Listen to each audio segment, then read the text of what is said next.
Welcome back to Grassroots Media. Welcome back to this week's edition of the Baileyton Drug Company Jason Lowe Show, presented by Starne's Barber Shop, where we cover everything on the diamond with the North Green Huskies baseball team. As always, I'm joined here with head baseball coach Jason Lowe. Coach, how we doing this evening? Doing well. Picked up a few wins last week. We'll jump right into it. Started off the week with a win over Unaka to start the conference season. Then you returned back on Thursday with a big win over county rival Chucky Doak, and then had a doubleheader against Volunteer, which you split and won the first game of that one. So you got on a little winning streak there, won 3 in a row, dating back to the Gatlinburg-Pittman games. I think you had 5 in a row. So talk about how great it feels to be winning here lately at the beginning of the season. Yeah, I feel pretty pleased with how we've been playing. Even though the loss against Volunteer, which I'll get to in a minute. Unaka, I really didn't know what to expect. They came down here. They put the bat on the ball. Well, we were able to score a lot of runs and get a lot of guys in there, get some work in on the mound, and just to start the year off 1-0 in conference was pretty big. And then, of course, Chucky Doak. I don't think we had beaten them since this senior class. They were freshmen, and they were a hot team coming in. Lost their first 2, then won 6 in a row. So we knew we had our work cut out for us. They jumped out on us in the top of the first inning, and then we took advantage of some miscues and kind of put the pedal to the metal and never looked back. Was able to get that was a big win, big momentum win for us. Tyler was able to go out and throw a great game. I alluded to it in the post-game interview. I didn't know how long he would go coming straight out of basketball, but he went the distance, and he looked like he was throwing just as well in the 5th as he was in the 1st. So that was very encouraging to see, and to swing the bat. I think we had 13 hits, and we only had 4 at bats, so that'll win you a lot of ball games. It will. Of course, they didn't play their best baseball defensively, but when teams do that, you have to be able to capitalize on those mistakes, and that's something that we hadn't been doing very well, but we were able to capitalize on them on Thursday. And then Friday, I told the guys with Volunteer coming in, they had just came off of a win versus Greenville High, and I said, man, what a win that would be for our resume to turn around and beat a team who had just beaten Greenville High in their last game. And the first game, you're playing 2 5-inning games. It's important to jump out early in those games. I try to get the guys to treat it like a 7-inning game. The 3rd inning's there, and I'm like, hey guys, this is the 5th inning. We've got to go.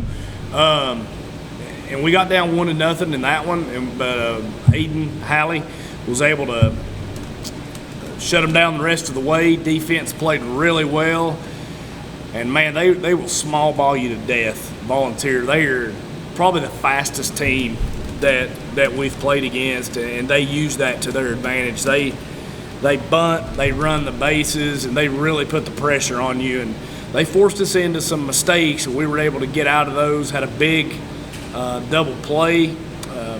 Were you at the game? I wasn't. There was a crucial situation there where I had a good feeling they were going to bunt. So we sold out on the bunt, and our first baseman, they either had bases a lot. I think they had runners on 2nd and 3rd. Okay, so 2 in scoring position. Yeah, sure. with 1 out, and the guy got the bunt. He didn't get it down. Got a little too much air under it. Tyler Britton was playing first base, makes a diving catch, and doubles him up at 3rd base, and we get out of the inning. I think that kind of deflated them offensively a little bit, and we were able to hold on for the win. Second game, they brought out, which I think that was their best, the lefty, and man, he was tough. He was hitting his spots, working in and out, working fast. Kept us off balance, but I felt like we had some really good at-bats against him. We just were only able to manufacture 1 run. And Mason Smith, credit to him, he held them to 2 runs. It was a pitcher's duel where, I told him after the game, Mason, you threw a wonderful game. They were able to manufacture one more run than we were. So I told them not to hang their head at all about that loss. That was one of those where it really could have went either way. So, you know, if you would have told me going into that doubleheader that we were going to split, I think I would have been okay with that, considering, you know, the loss was only by 1 run. That's what I was about to say. When it's a 1-run loss and it's 2-1 at that, it's not like you allowed a lot on defense and it was maybe 5-6. It was 2-1. That game flew by. I'd say so. Yeah. 5-inning game, and you've got both pitchers playing that way. It was a quick game. Around an hour. Maybe a little over. Something like that. Yeah. It still don't beat the game we had against Johnson County 2 years ago. I think we played in 55 minutes. Was another 2-1 game, actually. So, win or lose, it was good on a Good Friday to play a quick game and get out of here. Wanted to go back to the Chucky Doak game also and talk about something I forgot to ask you about in the post-game interview on Thursday. Was that one thing I noticed that worked well to your advantage was your 2-out hitting. It seemed like a lot of your runs and a lot of your big hits came with 2 outs in those innings where you were able to put a lot of runs on them. How crucial was that to have such great 2-out hitting in that game? Well, that's something that we've preached and we've not done very well. We actually done that the next game against Volunteer as well, so I'm hoping that's something that's going to continue on, that the guys understand. You know, just because we have 2 outs, maybe no runners on, that don't mean we can't string 3 or 4 hits together and manufacture a couple of runs. But yeah, the Chucky Doak game, you know, they would have a miscue in the field that maybe could have got them out of the inning, and then we'd string 3 hits together, and it was kind of a snowball effect. And you know, we preach that on the other side of the ball, that we have to make the plays when they're given to us, because that's, you know, kind of how baseball works. Is you give a team a chance and they may capitalize on it.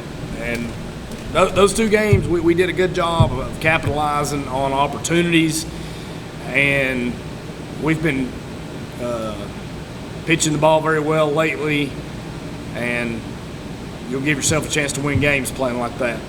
So at the moment, you're 5-3. Is it 5-3 or will it soon become 6-2? Because we've yet to hear from the TSSAA about that opener with West Green. Well, they're dragging their feet on that. Okay. I don't know what's going on. I'm sure Adrian's probably got some kind of appeal process going on. Facts are facts. You know, nowadays people don't like to hear them, but the proof's in the pudding. I know they couldn't have done that without the use of performance enhancers by Coach Sauceman and probably Coach Hamer as well. You know, Hamer's really bought into the Sauceman brand of baseball, and you know, who knows? I mean, you've seen the man's beard. Yeah, that's not natural. There's nothing natural about that. I guess we'll see in the coming weeks whether that upholds or if it's reversed. Yeah. We'll see. One thing I forgot to mention, too, I wanted to give him another shout-out. We gave him a little segment last week. Don Stansfield, man, what a bat he's been swinging right now. I think I wrote in that article, I think in a 2 or 3 game stretch, he was 8 of 10 with either 6 runs and 4 RBIs or 6 RBIs and 4 runs. Man, you can't get much hotter than that in the 2 to 3 game stretch. And I tell you what's crazy is being able to do that, coming from the genetic pool that he has with his mother. You know, but that does it. It stops with her. The rest of her family's great, but you know, just bless his heart, he's really overcome a lot having to deal with her, and you know, his dad has obviously done an incredible job of probably keeping him away from her as much as possible and allowing him to have the start of the season that he's having. I hear you on that one.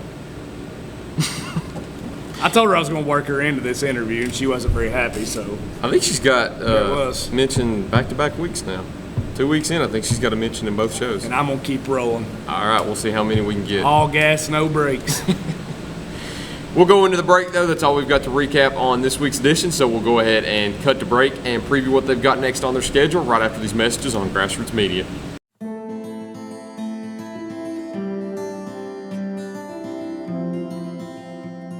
My name is Robert Starnes. I'm a lifelong resident of Northern Greene County, where I currently reside here with my wife and 3 children. I was a barber in Greenville for the last 6 years, but I have recently changed locations to my new shop in Baileyton. It's at 285 Mortis Hollow Lane, Afton. I'm also a proud supporter of North Green Athletics. Come see me for all of your men and boys grooming needs. Go Huskies! Baileyton Drug Company services the surrounding communities of Baileyton with excellent patient care using a full-line pharmacy, over-the-counter selections, and a convenient drive-thru. When you visit us, you are treated as a neighbor, not a number. It's not just our slogan, but our culture. We're investing in our patients, local schools, and community. For over 5 years now, we have established ourselves as an independently family-run pharmacy that isn't driven by corporate goals. We are driven by what is best for your overall health and wellness. We're conveniently located so you don't have to make the drive. Prescription drugs are just the tip of the iceberg. We also offer natural remedies, essential oils, at-home medical needs such as walkers, rollators, bath accessories, as well as wound care products. And coming soon, basic urgent care services. What makes us better than other drugstores out there? When you frequent Baileyton Drug, you will receive professional, courteous, and friendly service that goes above and beyond any other pharmacy in the area. Remember, you're a neighbor, not a number. Pizza, pancakes, or donuts? The Davy Crockett Travel Center in Baileyton has the cure for all your cravings. While you're there, shop our general store for souvenirs, gifts, and cellular accessories. In a hurry, grab a cold drink and a hot dog to go. Check us out on Facebook and come to Baileyton. Welcome back to Grassroots Media. Welcome back to this week's edition of the Baileyton Drug Company Jason Lowe Show, presented by Starne's Barbershop, where we cover everything on the diamond with the Huskies baseball team. As always, I'm joined here with North Green head coach Jason Lowe. So you've got conference action this week. You've actually got two against the same team, but not back-to-back. You've kind of got a little bit of a split on Monday and Saturday with South Green sandwiched in the middle. Today on Monday, as we're recording this, you're about to hop on a bus after this and travel up Roan Mountain to play Cloudland. What do you expect in that game tonight? Not seen them in 5 years. Well, JV play, yeah. Talking with some other coaches, I do know they have their quarterback. I think is their best player, and they say he throws it pretty hard. So if he's pounding the zone, I expect to probably see him today. If he's pounding the zone, who knows? We got to get the ball in play and put pressure on them. Not real sure who I'm going to throw today yet. Probably need to go back and see how many pitches were thrown on Thursday and Friday between those three pitchers and kind of lay out a plan for this week. But, I'd be lying if I said I was excited to go up there. It's a long bus ride. Very long bus ride. But it has to be done. I'm more worried about getting up there and beating the dark. They don't have lights. So, and we're not going to get there till after 5 o'clock. So we're kind of going to have to get off the bus and get in the box and start playing if we're going to get this thing finished. But yeah, South Green later in the week. We scrimmaged them. I think both teams know each other pretty well. Should be a good game, I would imagine. I think they've got a pretty good team this year. They've started out with a good season, and I expect that to be a good game. And like you said, Cloudland will come back down here for a noon game on Saturday. Do you think and then we'll almost be done with conference. Yeah. Well, we'll actually be halfway because we still have another one with Unaka to make up. Yeah. Do you think you could potentially see the same pitcher from Cloudland both days since you've got such a big break? Well, here's the thing. I'm the only returning coach left in the conference. Really? We've all, yeah. So Cloudland's back. Unaka got a new coach. UH got a new coach. Okay. We've always had a gentleman's agreement that, the whole purpose of Monday, Tuesday is to keep from throwing the same pitcher. Okay. We've always had a gentleman's agreement that, say you play that Monday and Tuesday gets washed. The next time you come back, you don't pitch the same guy. You treat it like it's that Tuesday. Okay. No matter if it's a month down the road, you treat it like a Tuesday. I'm not sure they're even aware of that. I might need to talk with them about it, but here's the thing. They don't have to abide by that because TSSAA is not going to abide by it. TSSAA, they're just going to go, is that pitcher available based on our pitching rules? So, that's a decision he's going to have to make. I personally will not be throwing the same pitcher, but, that's up to him. I can't control what he does, and we just have to go play our game. I tell my guys it shouldn't matter. If we play our game, then we'll be okay. It's crazy. You're the only returning coach out of a 14 conference like that. Yeah. Cloudland moved back in. Hampton moved out. Unaka got a new coach, and UH got a new coach. Coach Taylor from Sullivan East, who's the assistant, Christian Taylor. He's taken over at University High. Well, they had a big win over the weekend. They did. Beat Eagleville. I'm pretty sure that's defending state champions. Beat them rather easily, too. You don't like to see, but you never know how Eagleville looks at those Saturday games are hard to gauge. I'm sure neither team threw their best. Being on a Saturday, I'm not too worried about it. Not to say I'm not worried about you. That's 2 weeks down the road, and them beating Eagleville has no bearing on North Green High School. So, that's true. Did it catch my attention? Absolutely. But, it wasn't us they beat, so, we'll see. Baseball's a funny sport, It's a crazy sport. Just like Volunteer beating Greenville High, and we turn around and you took one, almost two from them. So, you just, it was a good win for them and their program, but baseball's wacky. Yeah, I'm not putting too much into it. I know they have a good team. I didn't need to see that game to know that they had a good team. So, we'll cross that bridge when we get to it 2 weeks from today. We'll put the cap on baseball. Let's move into basketball. As we talked about last week, the Sweet 16 was approaching, and we would come in here and talk about the Final Four. What did you think about the weekend of basketball now that we're down to 4 teams? UConn, as advertised. Zach Edey, I guess, as advertised. They're a UConn's a freight train right now that the brakes ain't working. Get off the track. Alabama, if Alabama's making shots, they're going to have a chance to beat anybody, but they might want to play some semblance of a defense against UConn, or they may get ran out of the gym. Yeah. Moving to yesterday's games, that's kind of what I was looking forward to. I hated it was on Easter Sunday because, there's a lot going on. Man, the Tennessee game, I'm not going to sit here and blame the refs. I'll let everybody on Facebook do that. But it was it was hard to watch that game and not wonder how in the world is this guy not committing a foul. That's one thing that I saw that people were arguing about that I will agree with. Rarely ever will I complain about officiating for a whole game, but it's hard to tell somebody that a player is going to shoot 15 to 20 free throws while only committing one foul and being called for 0 traveling violations, offensive fouls, 3 seconds. What got me more than anything, even more than the fouls, is, I looked at, I can't remember who was at the house, and I looked at him. Maybe I don't understand the 3-second rule the way I thought I did.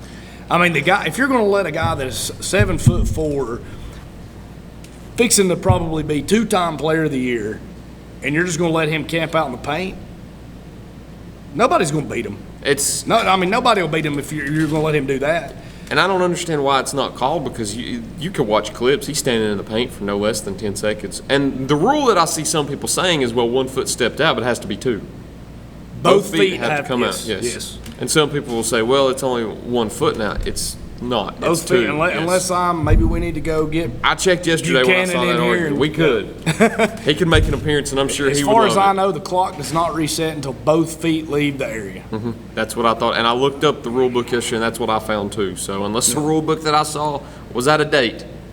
But, they still had a Connect did all he could. They still had a chance to win the game. They just needed someone else to step up and make some big shots. And, going on to the next game,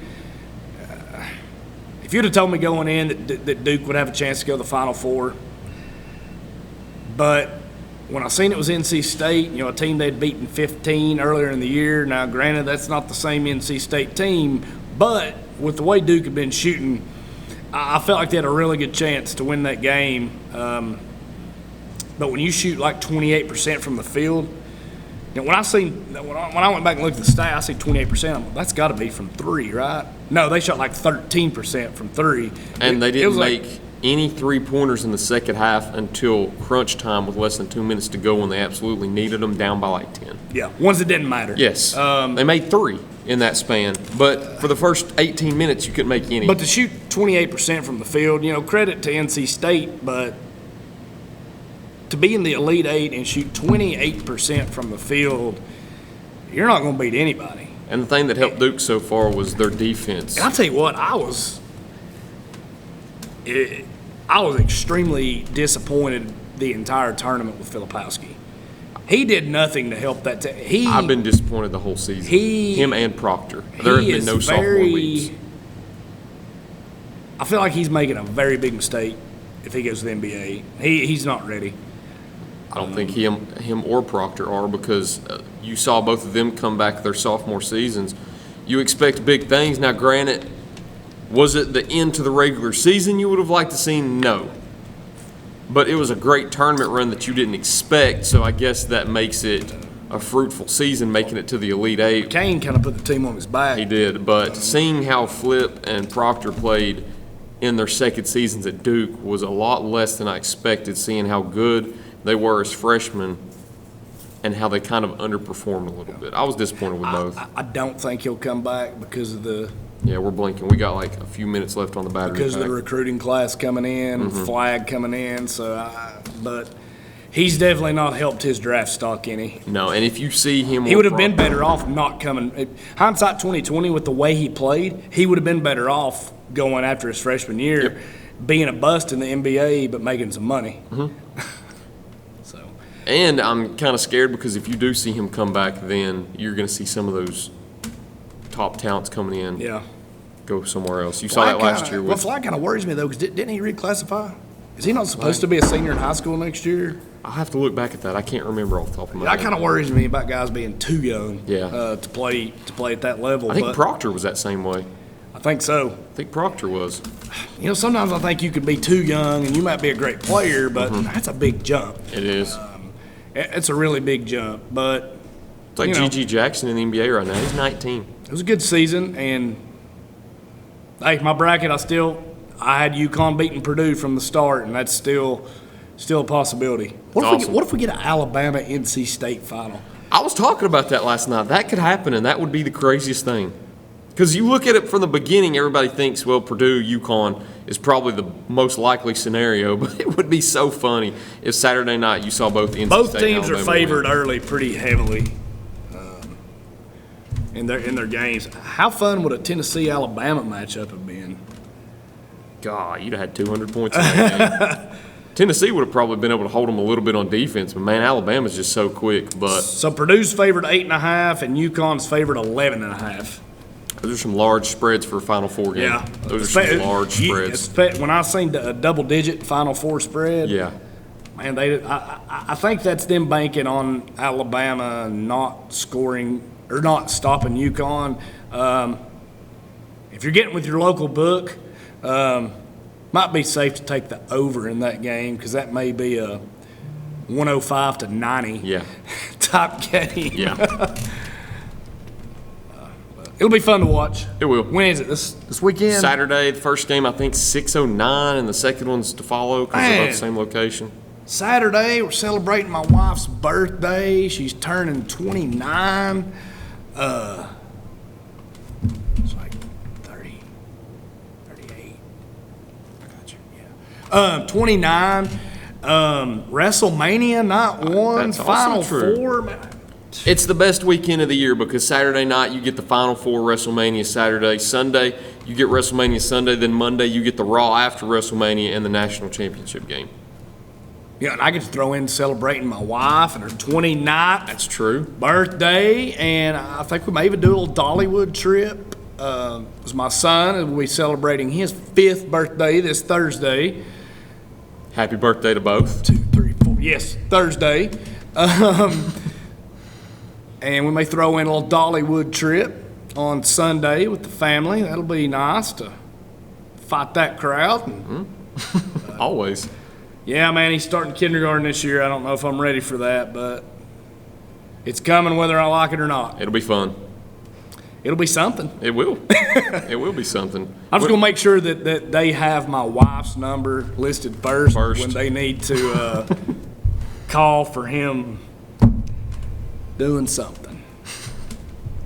Because it's all her fault. It all comes from her gene pool, except for the good things that he does. Comes from your gene pool. From my gene pool. Yeah. All right. I think that's all we've got this week, Coach. Once again, I appreciate you sitting down with me. Appreciate it. Red Sox baseball, 2-2. 2-2. A lot better. Didn't get to watch any of it, though. So if you look at their team ERA, you'd think they should be 4-0. You would think so. You lose a game 1-0. Not swinging the bat very well, except for O'Neal. Mm-hmm. Hit an opening day bomb. Devers did. He's hit 2, hasn't he? Did he hit? I think he's hit another one. He hit an opening day one, I know for sure. I think he's hit another one. And Devers did. Yeah, team batting average is like 230 something. Not good. Not great. ERA's about the same though, which you like to see, but moving forward into the week. Hot start for that team we don't speak of, but that just tells me that it's not going to be a good year. That's all right. They'll come out strong, but they'll fizzle out. Mm-hmm. That's all we've got this week. Thank you all for watching this week's edition of the Baileyton Drug Company Jason Lowe Show, presented by Starne's Barbershop. We look forward to seeing y'all next week here on Grassroots Media.